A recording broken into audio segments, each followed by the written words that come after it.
having the audacity to act high and mighty over a mere $500 for rent. Wanna try and stop paying? The words that were uttered, and why I'm preparing to move out, you ask? The reason traces back to a few hours ago when my mother-in-law and I had a dispute over the living expenses. Justin is advancing to junior high school and our expenses are increasing, and I heard my sister-in-law has taken up additional part-time jobs. Could you possibly help with contributing a portion of the rent? However, my mother-in-law didn't take my job seriously.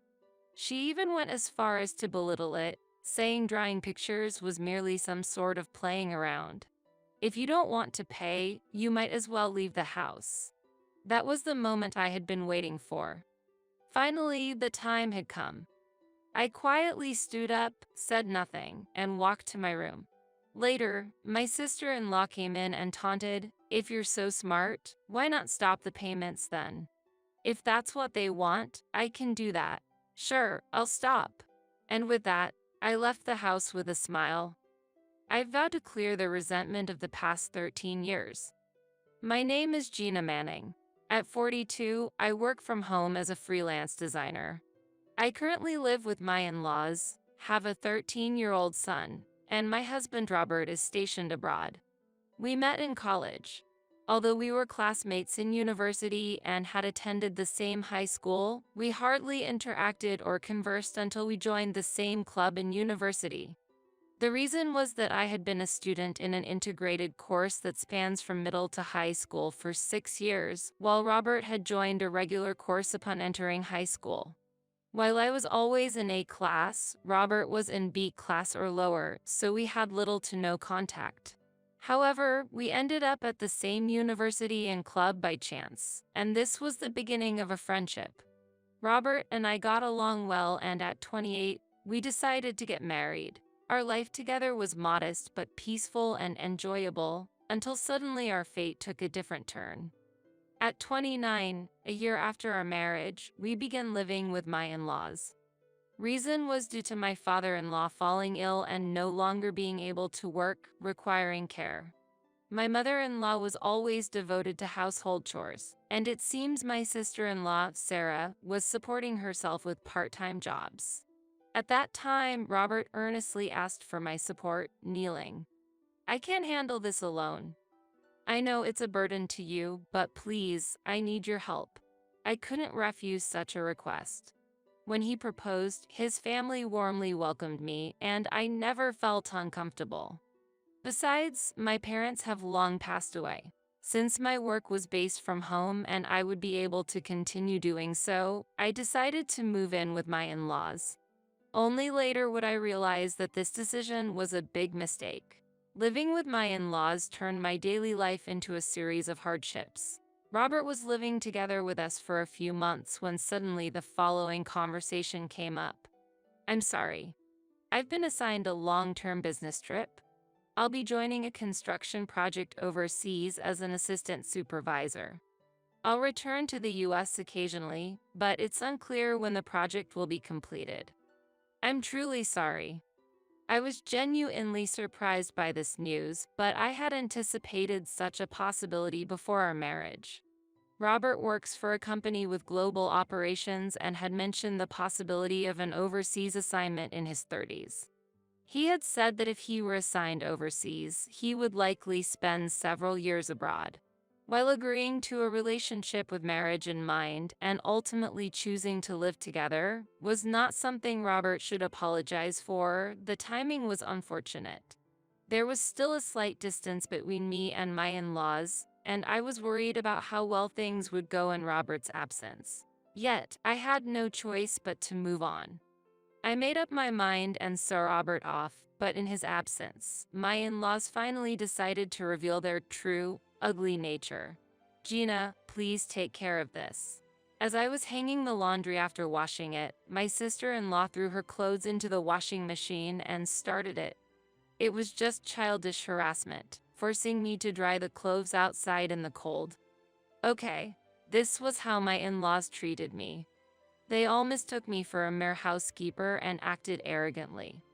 "Gina, since you've married into this family, It's only natural that you do these things, right? Why can't you handle such simple tasks? Oh, how I would have loved to see the faces of your parents. My mother-in-law said that, despite knowing that my parents had passed away early due to illness. Not long after, my father-in-law's health deteriorated due to excessive drinking, leading to him falling over and injuring his lower limbs, making him unable to move and thus needing care. And yet, he continued to make excessive remarks. Hey, the beer bottle is empty. Such a rude woman is nothing but trouble. A daughter-in-law should just hurry up and go to the liquor store to buy some beer. Why don't you show some consideration for me, who can't walk? He slammed the empty beer bottle on the table while yelling at me. This has become a daily routine. The face my in-laws showed me until now was all an act. From the beginning, they deceived us by putting on a good face during the marriage, only to use me as a convenient housekeeper. Robert was also a victim, deceived by them. While I thought of contacting Robert numerous times, my hands stopped as I was about to dial his number. Robert is currently abroad, engaged in important work. I ended up not being able to contact him due to mixed feelings of wanting to share my struggles and not wanting to be a bother. I believe that if I didn't react strongly to my in-laws' harassment, they would eventually get tired and stop. However, they were unexpectedly persistent and did not change their merciless attitude. When I served them food, it was criticized as tasteless. Leftovers were immediately thrown away, and I ended up having to clean up the mess. When I ironed clothes and a tiny wrinkle was left, I'd have to endure a lengthy and pointless scolding. After enduring this for a month, I couldn't take it anymore and with trembling hands decided to contact Robert. Robert, help. I'm at my limit. I can't bear the treatment from your mother and the others every day. Hearing my SOS, Robert was initially shaken but then regained his composure and replied, I understand. I didn't know you were going through such hardships. I can't continue my work like this. It might be difficult to return home immediately, but I'll consult my boss to see if there's a chance to return within a month. I'm sorry. Even though it was my idea to live together, but here I am at an overseas post. Just knowing that Robert was on my side lightened my heart a little. But even after revealing my situation to Robert, the harassment from my in-laws didn't stop. So, you cried to Robert? He contacted me and told us to stop the terrible treatment towards you. Really, making us out to be the bad guys? What an ungrateful woman. There was still a considerable amount of time before Robert would return. Nevertheless, Robert tried to help me by contacting his mother and pointing out various things. But this attempt provoked them even more. Scolded by her beloved son, my mother-in-law got offended, and unfortunately, her anger was directed at me. Did she think I wouldn't tell Robert about it? I can proudly assert that my anger and sadness are justified. I love Robert and want to care for his family as if they were my own. I chose to live with them with such feelings, not expecting the hardships that awaited. My mother-in-law constantly nags me, my sister-in-law keeps being mean to me, and my father-in-law uses coarse language, drinks alcohol despite being forbidden by doctors, and forces me to buy him alcohol and snacks. Besides, my in-laws seem to be misunderstanding something. Even I have a part-time job, it's pathetic that you just stay at home and rely on Robert. My sister-in-law blurted out to me. They are under the impression that I'm not working. Although remote work is gradually becoming recognized nowadays, my in-laws' conception of it is far from my actual situation. Typically, salaried workers doing remote work report their start of work and have regular online meetings. However, as a freelancer managing my own business, I work at my own pace, often taking breaks when I'm not feeling up to it and trying to maintain my mental health. This way of working is not at all uncommon, and a friend of mine who is a freelance writer also spends her days in a similar manner. However, it seems that my sister-in-law thinks I am just lazing around. She claims to be working part-time, but in reality, she only works 4 hours a week and heads straight home. She's not contributing to the household finances, and I've seen her receiving pocket money from her father. It's clear who should be more ashamed, but I've kept silent to avoid trouble. Despite such treatment, there's a reason I haven't left this place. I am pregnant. A month had passed since that call, and Robert had finally returned home. Upon his arrival, he gathered his mother and the others in the living room to talk, but they seemed not to take him seriously, letting the conversation slide as if nothing had happened. They probably anticipated that Robert would go abroad again. If they endured this period, the meddling Robert would leave and they would have their chance to exploit me freely again. To my in-laws, Robert seemed to be nothing more than a source of money or the bringer of a convenient daughter-in-law. Seeing my loved one being belittled hurt me, but I decided to remain silent for the time being. After being scolded by Robert, my sister-in-law grumbled with a displeased expression. And what about a husband who stays overseas, leaving his pregnant wife behind? After hearing that, Robert turned to me with a surprised look. Sorry I kept silent. I've been feeling unexplainably unwell since you left. I found out I'm pregnant just recently after getting examined at the hospital. I ran into your sister by chance when I was leaving the clinic in front of the station. I didn't want my in-laws to know about the pregnancy. While I was overjoyed about the pregnancy, revealing this situation would surely make Robert worry and possibly hasten his return plans. He had already been allowed to return unexpectedly. I couldn't further hinder his career by imposing more demands. I intended to keep quiet until Robert returned. But I didn't think I'd run into my sister-in-law. Seeing me leaving the clinic, my sister-in-law approached with a smirk, saying, "Congratulations.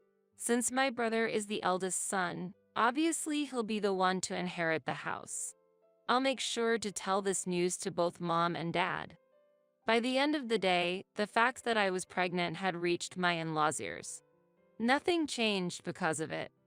The days of being burdened with household chores continued as usual. Hearing this, Robert became even angrier, but until the day he left again, they showed no sign of remorse. I can't leave Gina in a place like this. Robert suggested that we move elsewhere. However, I carefully refused his proposal. I appreciate the offer and it's probably the best option, but I can't take this anymore. After all that, I don't just want to run away. I'm sorry for making you worried, but please bear with it a little longer. Robert opposed, of course, but my determination was unshakable. That feeling had taken root deep within me. After Robert returned to his work overseas, I decided to outwardly comply with my in-laws. When they learned that the baby was a boy, the grandparents, who had hoped for a male heir, became slightly kinder. But the insults towards me continued. My sister-in-law seemed displeased with the change. Just because she's pregnant, you shouldn't be too soft on her. Just let her carry the heavy things. While saying this, my sister-in-law pointed to a large box ordered online by my mother-in-law. However, my mother-in-law said with a gentle smile, "That child is indeed Robert's, right? He's a boy and an important heir, so it's fine for now. Once the baby is born, we'll have her do the chores again, haha." Hearing this, my sister-in-law laughed contentedly. Truly a family with rotten cores. Despite feeling this way, I held a strong determination not to be defeated and successfully gave birth to a healthy baby boy after overcoming the pregnancy period. But without a moment's rest, busy days began, and in the blink of an eye, 13 years had passed. I was 42 years old, and my son, Justin, had just become a 13-year-old middle school student. Robert had been coming back to the US occasionally, but recently it was finally decided that he would return to the US for good after completing his assignment. At last, I decided to put into action the plan I had been cooking up for years. As I was preparing to leave the house by packing my things, I was approached from behind. Turning around, I saw my mother and sister-in-law still wearing their disdainful smiles, looking down on me. Out of nowhere, they uttered these words. "Having the audacity to act high and mighty over a mere $500 for rent. Want to try and refuse the payment?" Why they said this and why I am now preparing to leave the house trace back to a few hours earlier, when my mother-in-law and I had a disagreement over rent. Justin has started middle school, and our expenses have increased. I heard that Sarah also started working more part-time jobs. Could you help by contributing a portion of the rent? Justin is my son's name. Then my mother-in-law got angry, dismissing my concerns over such a trivial amount. Even though the rent is only $500 a month, you can't even pay that? How much of Robert's income are you trying to claim for yourself? Spending your days drying on the computer and playing, what a comfortable life you must lead. If you don't want to pay, then feel free to leave. This reaction was precisely what I was waiting for. In fact, I had been steering the situation to this outcome. Without reacting to my mother-in-law's provocation, I quietly stood up and walked to my room without saying a word. Over the past 13 years, I had gradually reduced my possessions so I could leave quickly when the time came. My belongings were already minimal, fitting easily into a large suitcase. In the midst of this, perhaps having heard from my mother-in-law, my sister-in-law appeared and provocatively said, "Then try and stop paying. If that's what they want, I can do that. Sure, I'll stop." With those words and a smile on my face, I left the house. I vowed to myself to settle the grievances accumulated over these 13 years. I headed to the short-stay apartment I had arranged in advance. I had discussed this plan with Justin beforehand. He came to the short-stay apartment without hesitation and started his homework without asking any questions, which made me laugh. Perhaps this adaptability was inherited from his father, Robert, who was accustomed to living abroad. With that thought, I moved on to my next action. As my sister-in-law provocatively suggested, I contacted each service provider to stop all payments for essential services, including electricity and water. Learning that the services would be unavailable from the next day, I quietly celebrated this small victory. Unknown to my in-laws, I had been covering all the utility expenses for the house. The contracts were in my name. Initially, Robert was paying those bills, but when he went abroad, we were suggested to change the contracts to the name of the person living in the house. Since I would be living there for an extended period of time and had my own income to cover the payments without any issue, I requested to have all the contracts transferred to my name. Thus, while they thought the cessation of rent payment was minor, they did not anticipate the discontinuation of electricity and water usage. They were under the illusion that all payments were being made by Robert, who was abroad. But when my sister-in-law explicitly challenged me to try to stop the payments, I complied with her request and halted all payments. I looked forward to the next day. With that thought, I went to bed and fell into a deep, restful sleep, feeling liberated. I couldn't recall the last time I had such a peaceful rest throughout the long 13 years, sleeping through the night without awakening. The next morning, after sending Justin to school, I was working from home when, as expected, I received a call from my mother-in-law. "What's going on? Both electricity and water have been cut off. You told Robert again, didn't you? Harassing us with such a cowardly method.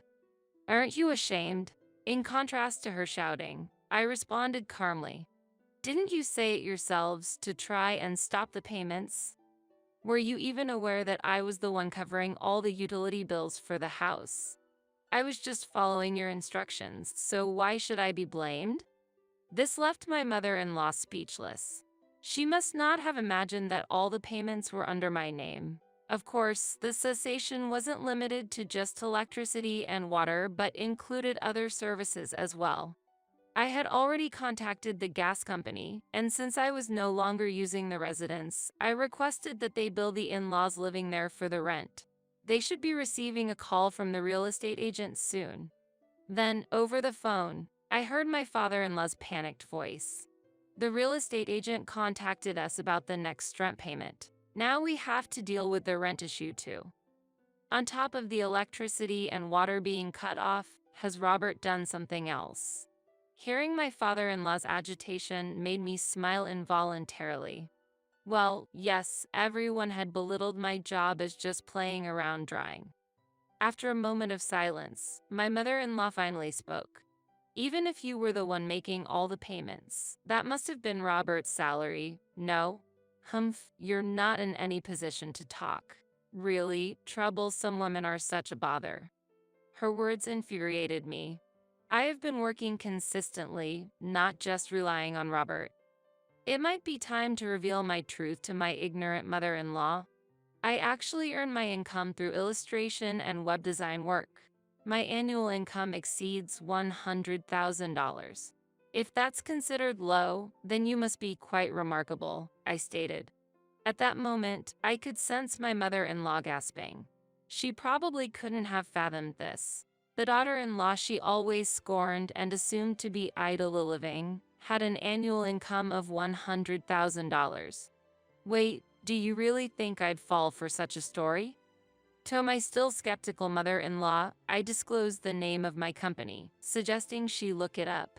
My sister-in-law, who was listening via speakerphone, seemed to have looked it up and exclaimed in astonishment, "Wait, really? Gina Manning is listed as the CEO. Why did you hide such crucial information?" I wasn't hiding it. From the beginning, they just misunderstood me as unemployed. They looked down on me without knowing that I was supporting their livelihood. I endured 13 years because Robert and Justin were with me. I could have fled, but that would only result in more contempt from the in-laws, adding to the humiliation. So, I silently waited for Robert's return, planning a grand retaliation to end it all once he was back. The strategy was to sign a contract with a temporary residence and move there as soon as Robert's return was confirmed. I could have chosen to directly stop the power supply, but then they would claim that I was enjoying trapping others by holding the financial power. Knowing their nature to make such shameless claims, I decided to turn the tables. They publicly instructed me to stop the payments. Once that scenario was set, I could actually stop the services without being blamed, forcing them to regret their own words.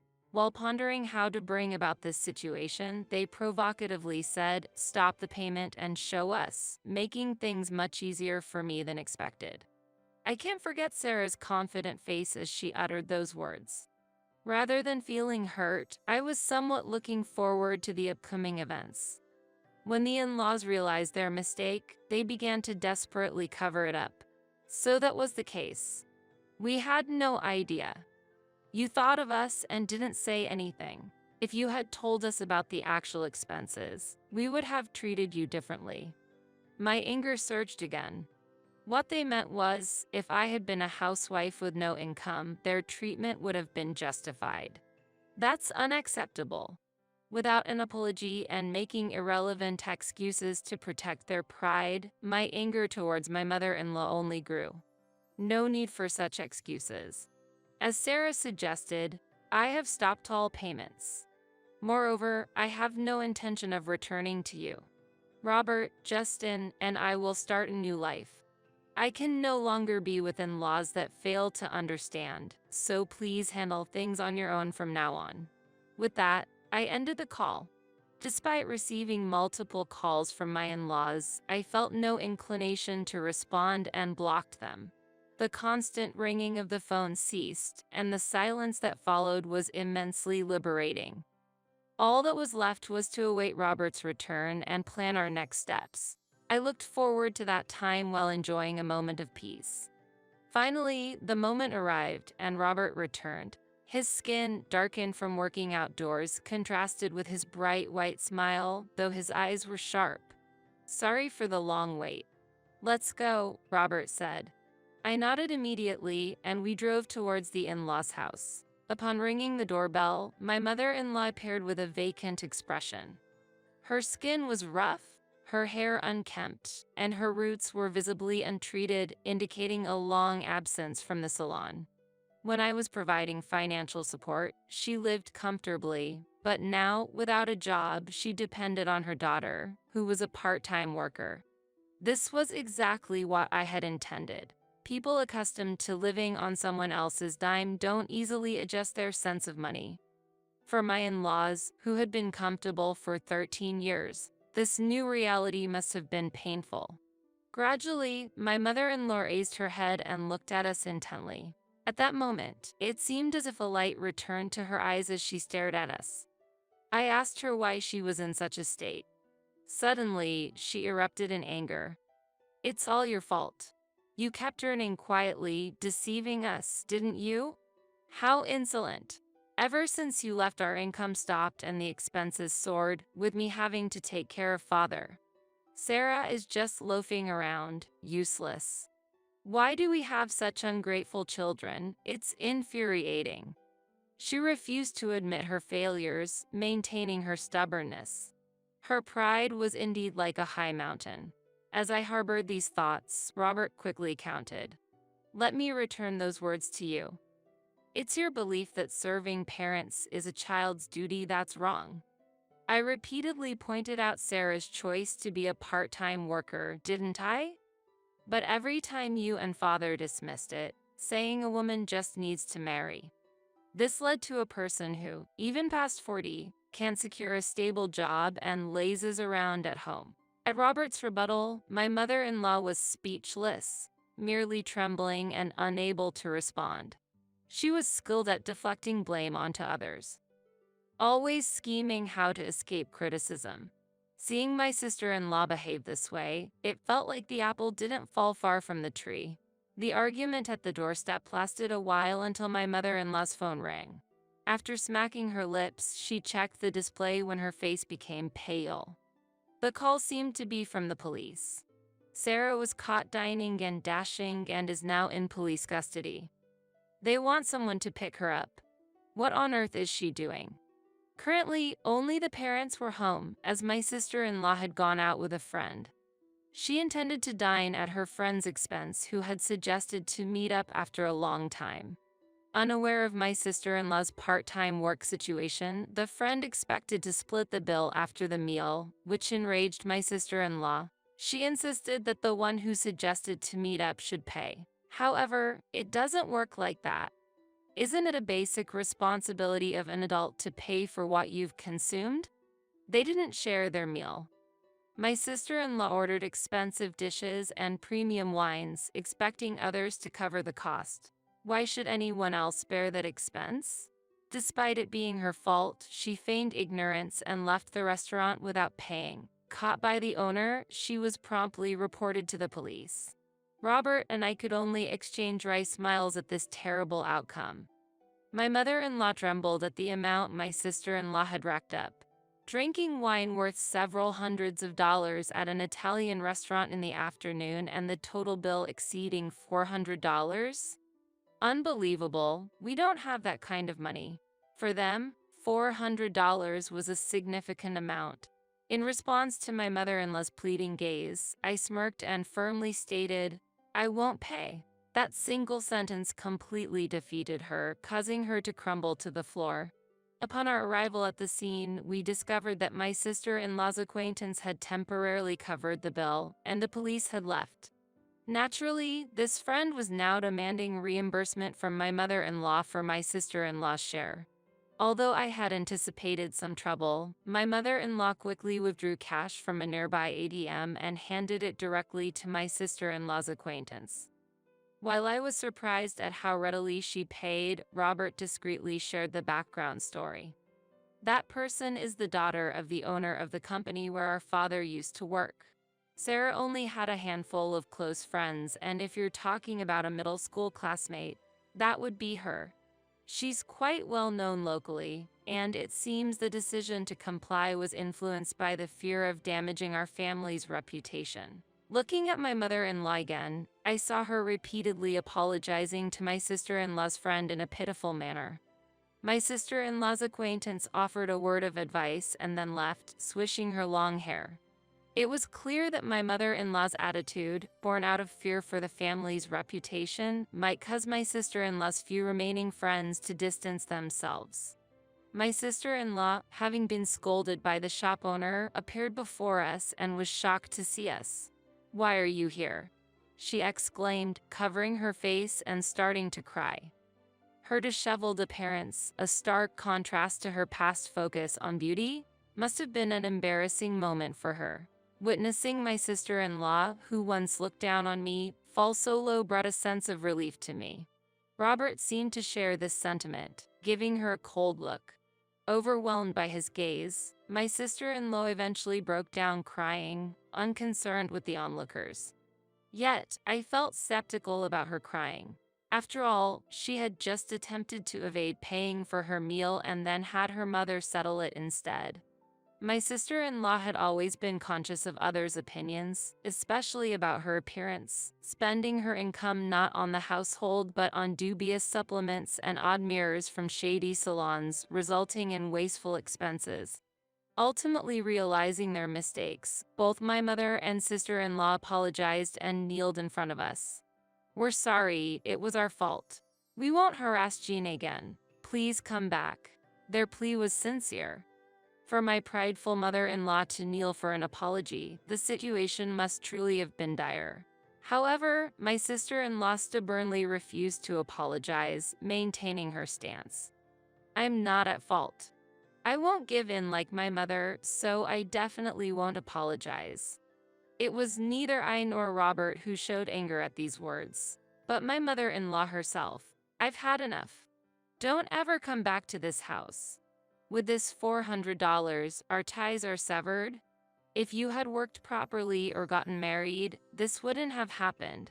In a fit of rage, my mother-in-law lashed out at my sister-in-law. Having always been pampered, my sister-in-law was stunned to receive such harsh words from her mother, leaving her frozen. The cracks within the family ultimately got exposed, revealing the fragility of their bonds. A family should support each other, but they were too self-centered, always blaming others for their problems. It was a very embarrassing and pitiful end to a ludicrous drama. "Your words are like a boomerang, mother-in-law. If there had been no bullying towards me from the start, it wouldn't have come to this. If you and father had guided Sarah on the right path, this outcome could have been avoided, don't you think? Reality cannot be changed, so you'll just have to accept it." With my statement, both remained silent. Choosing silence was probably wise, as they had nothing to offer but complaints and apologies. Endless hardships await them. I endured it for 13 years, but I couldn't have done it without a supportive family. I can't imagine them living without a strong bond and cooperating with each other in the future. They are doomed to wander in perpetual adversity. The struggles they face may seem minor compared to the pain and humiliation I endured. Hopefully, their future hardships will make them realize their foolishness.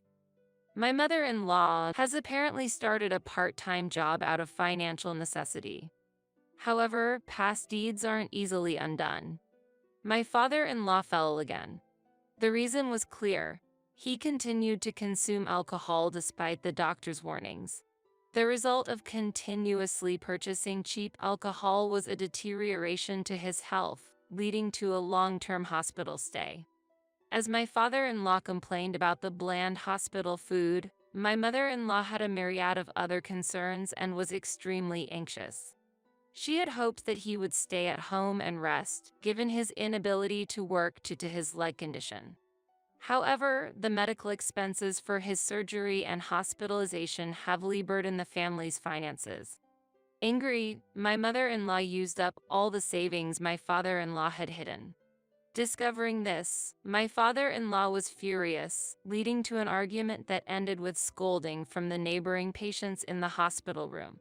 My father-in-law is currently leading a quiet hospital life, spending his days feeling deprived of his freedom. My mother-in-law, working tirelessly to cover medical and living expenses, was dedicated to supporting the family.